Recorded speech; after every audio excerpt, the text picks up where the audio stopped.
গুনগুন করতে করতে আবারও চলে এলাম বিরতির পর আপনাদের পছন্দের অনুষ্ঠান গুনগুনে। আমাদের এবারের আমন্ত্রিত শিল্পী জান্নাতুল ফেরদৌস টুম্পা। সরাসরি চলে যাচ্ছি শিল্পীর কাছে। আপনাকে প্রথমেই স্বাগত জানাচ্ছি আমাদের স্টুডিওতে। কেমন আছেন? আমি ভালো আছি, আপনি কেমন আছেন? আমি খুব ভালো আছি, আপনাকে পেয়ে তো খুব ভালো লাগছে। ধন্যবাদ। আচ্ছা, আজ আমরা গান তো শুনবো আপনার কাছে, তবে তার আগে আপনার সম্পর্কে আমরা একটু ছোট করে জেনে নিচ্ছি।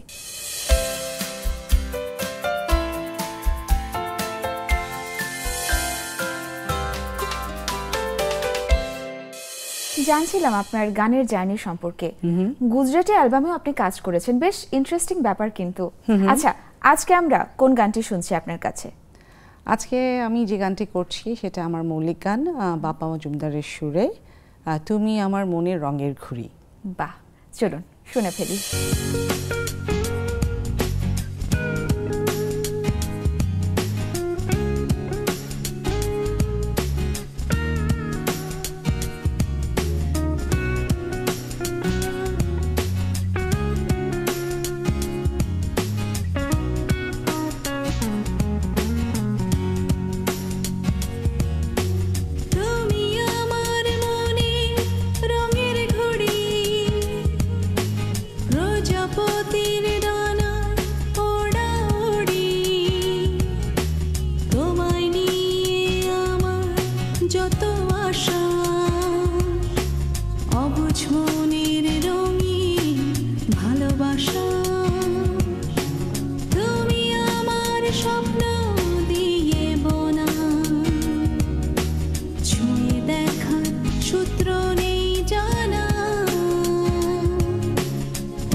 বাহ, চমৎকার চমৎকার। দেশের প্রমিনেন্ট মিউজিশিয়ান বাপ্পা মজুমদারের কাজ মানেই আসলে অন্যরকম কিছু, অনবদ্য, এবং আপনি গেয়েছেনও খুব সুন্দর করে। Thank you. আপনাকে অসংখ্য ধন্যবাদ। আপনাকেও ধন্যবাদ।